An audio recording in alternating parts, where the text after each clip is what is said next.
लेकिन शरद पवार कहां जा रहे हैं, ये बड़ा यक्ष प्रश्न इसलिए खड़ा हो गया है। अभी 2 दिन पहले हम चर्चा कर रहे थे कि शरद पवार ने इस बात को नकार दिया कि वो कांग्रेस पार्टी में जाने वाले हैं, लेकिन अब अटकलें हैं कि शरद पवार एनडीए में शामिल हो सकते हैं, मोदी सरकार को बाहर से समर्थन देने वाले हैं।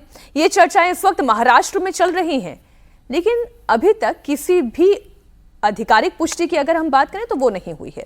इन दोनों मुद्दों पर महायुति और महाविकास आघाड़ी नेताओं के बीच बयानबाजी जारी है। कांग्रेस के वरिष्ठ नेता नाना पटोले ने साफ शब्दों में कहा है कि विलय को लेकर कोई चर्चा नहीं हो रही है। हमारे पास अभी उनका कोई प्रस्ताव नहीं है विलय के बारे में। ये मीडिया की न्यूज़ बनते जा रही है।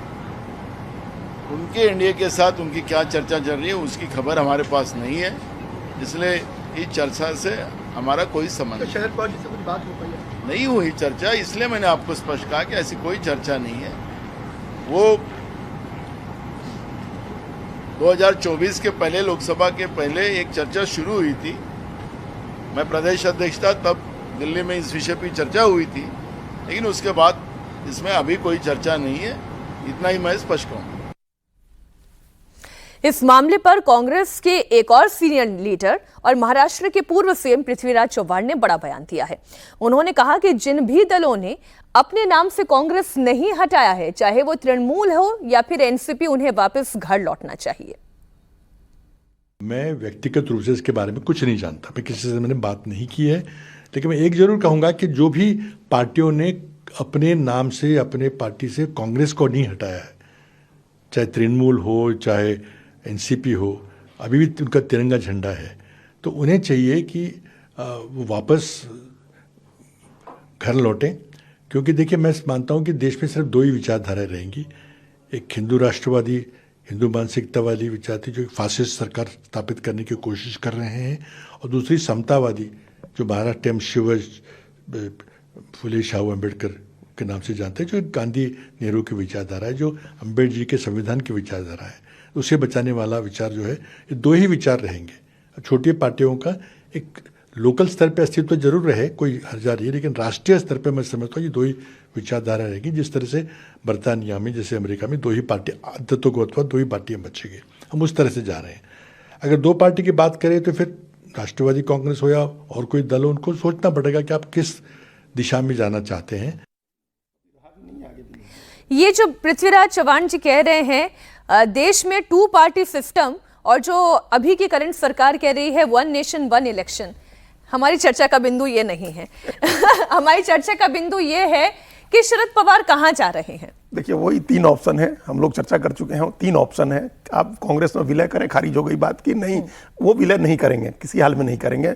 अब ये पता नहीं क्यों नहीं नाना पटोले ने विजय वडेट्टीवार से पूछा गया, क्यों नहीं उनको नोटिस दे करके पूछा जा रहा है कि आपने कैसे ये बयान दिया कि कांग्रेस में विलय की बात हो रही है। बिल्कुल ठीक, उनसे पूछा जाना चाहिए ना, पार्टी के लेवल पर अनुशासनहीनता की बात हो गई कि आपने कैसे ये बयान दिया। अब नाना पटोले प्रदेश अध्यक्ष रहे हैं और ये कह रहे हैं कि कोई ऐसी बात नहीं हो रही है। अब चर्चा है बीजेपी में जाने की या मुद्दों पर आधारित बीजेपी को समर्थन देने की। तो मुद्दों पर समर्थन देने वाली पार्टियां पहले भी थीं। जगन मोहन रेड्डी की पार्टी मुद्दों पर आधारित समर्थन देती थी, बीजू जनता दल का समर्थन मुद्दों पर आधारित था। हो सकता है कि डीएमके भी मुद्दों पर आधारित समर्थन पार्टी को, बीजेपी को, सरकार को दे। तो ये ज्यादा संभावना है कि शरद पवार अपना स्वतंत्र अस्तित्व बचाए रखते हुए, मतलब सुनेत्रा पवार की पार्टी के साथ विलय किए बगैर या बीजेपी में गए बगैर, एनडीए में शामिल हुए बगैर एनडीए की सरकार को बाहर से समर्थन करें। और ऐसा करना उनकी मजबूरी होगी, क्योंकि उनके 8 में से ज्यादातर विधायक, 8 में से ज्यादातर सांसद बीजेपी के संपर्क में हैं। तो अगर ये ऐसा हुआ तो कहीं उनको ये बात की चिंता है कि कहीं जिससे उद्धव ठाकरे के 9 में से 6 सांसद चले गए बीजेपी में जाकर के, उन्होंने मतलब एकनाथ शिंदे के साथ ज्वाइन कर लिया, वैसा ही इनके 8 में से 6 सांसद कहीं चले गए तो फिर वही स्थिति हो जाएगी। इनके पास तो एमएलए भी कम है, 10 ही एमएलए हैं इनके पास, तो वो समस्या इनके सामने है। इसलिए ये पोजीशन ले सकते हैं कि मुद्दों पर आधारित समर्थन देंगे, जरूरत पड़ी तो गैर हाजिर हो जाएंगे संसद में, ये भी समर्थन करना है। शरद पवार के बारे में जो आप ही लोगों के साथ चर्चा में हम लोग अभी बात कर रहे थे कि अनप्रेडिक्टेबल है, विश्वास नहीं किया जा सकता। अभी अजीत जी थोड़ी देर पहले ऑफ स्क्रीन हमारी बात हुई थी, वो कह रहे थे कि अगर मुंबई का बोर्डिंग पास अपने हाथ में लेकर जा रहे हैं तो मानकर चलिए चेन्नई पहुंचने वाले होंगे। निश्चित तौर पे। और देखिए, हमेशा से शरद पवार का रहा भी कि जिस बारे में आप शाम तक बात करते हैं, अगली सुबह जस्ट वो यू टर्न लेते हैं। हमेशा से उनके संपर्क हर तरफ रहते हैं। वैसी स्थिति में लोग ये भी कहते हैं कि उनके बाएं हाथ से पूछिए कि दाएं हाथ क्या सोच रहा है, वो भी गलत बताएगा, वो भी गेसवर्क ही करता है।